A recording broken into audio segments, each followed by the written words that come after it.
नमस्ते, मैं सुलेता महाराणा। आप सबका स्वागत है मेरे YouTube channel SM education the educational platform पर। आज हम MST 9 कहानी स्वरूप और विकास अध्याय 1 कहानी के सिद्धांत और स्वरूप के प्रश्न 8 की ओर चल रहे हैं। प्रश्न 8 है, कहानी की अवधारणा का विवेचन कीजिए। कहानी का आकार।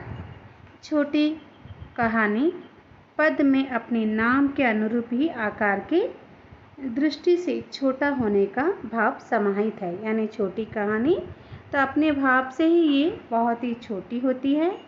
उपन्यास और कहानी की भेदक पहचान का एक आधार उनका आकार भी माना जाता है। उपन्यास और कहानी का जो भेदक है, दोनों में जो तुलना की जाए या कंपैरिजन हो, इसमें उनका आकार ही माना जाता है। उपन्यास का आकार बड़ा और कहानी का आकार छोटा होता है, पर छोटा और बड़ा शब्द सापेक्ष है और उनका कोई निश्चित मापदंड निर्धारित नहीं किया जा सकता है।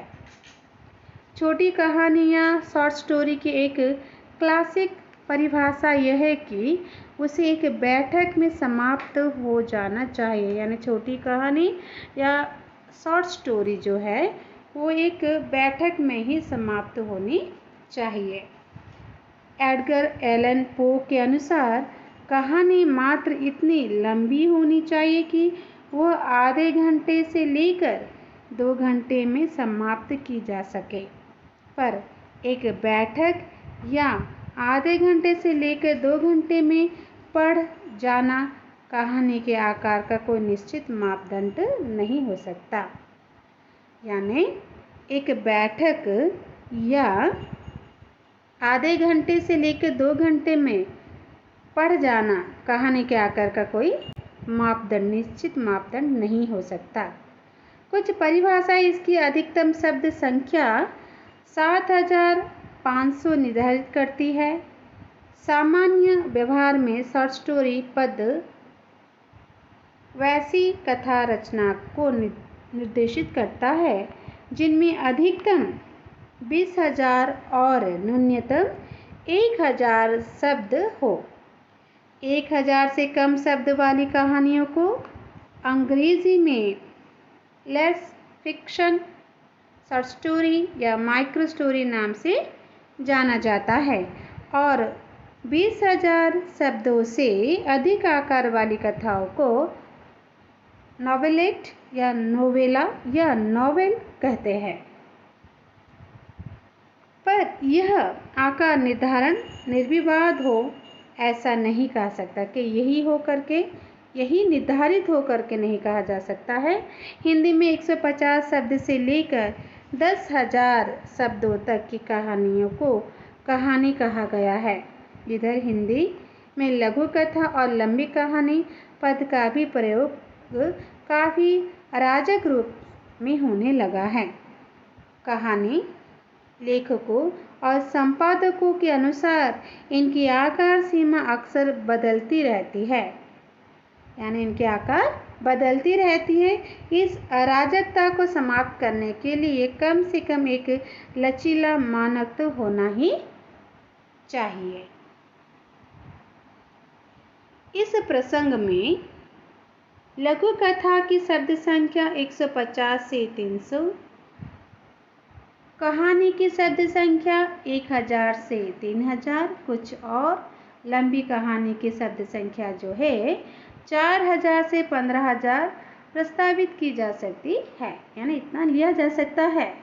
लघु कहानी, लंबी कहानी, उपन्यासिका, लघु उपन्यास और उपन्यास के बीच की दूरी इतना मन लचीला रखी जा सकती है जिसके बीच ये विधाएं आवश्यक होने पर आवाजाही कर सके, यानी इसे प्रयोग किया जा सकता है। भी प्रथम दृष्टया यह लघु कथा कहानी तथा लंबी कहानी जैसे पदों के मध्य अंतर स्पष्ट विवाद को दूर करने का एक अस्थायी प्रकार हो सकता है। पहचान एक कथा है। कहानी की पहचान का मुख्य आधार शब्द संख्या या आकार कहानी का एक स्थूल मानक ही हो सकता है, सर्वस्वीकृत मानक नहीं हो सकता। यह निर्विवाद रूप से सत्य है कि शॉर्ट स्टोरी विधा सर्वप्रथम यूरोपीय भाषा में ही आरंभ हुई। उत्तर भारत में पहले, बंगाल में और उसके बाद हिंदी में शॉर्ट स्टोरी भिन्न भिन्न नामों से प्रचलन में आई। बंगाल में रविंद्रनाथ ठाकुर ने 19वीं सदी के अंतिम दशक में शॉर्ट स्टोरी के नमूने पर छोटा गल्प और गल्प नाम से लगभग 44 रचनाएं लिखी, जो उनके साधना नामक मासिक पत्र में प्रकाशित हुई। उसके अगले दशक 1900 से 1910 में हिंदू उर्दू में इसी श्रेणी की रचनाएं सरस्वती, 13 जमाना आदि पत्रिकाओं में आख्यायिका और कहानी नाम से प्रकाशित हुई।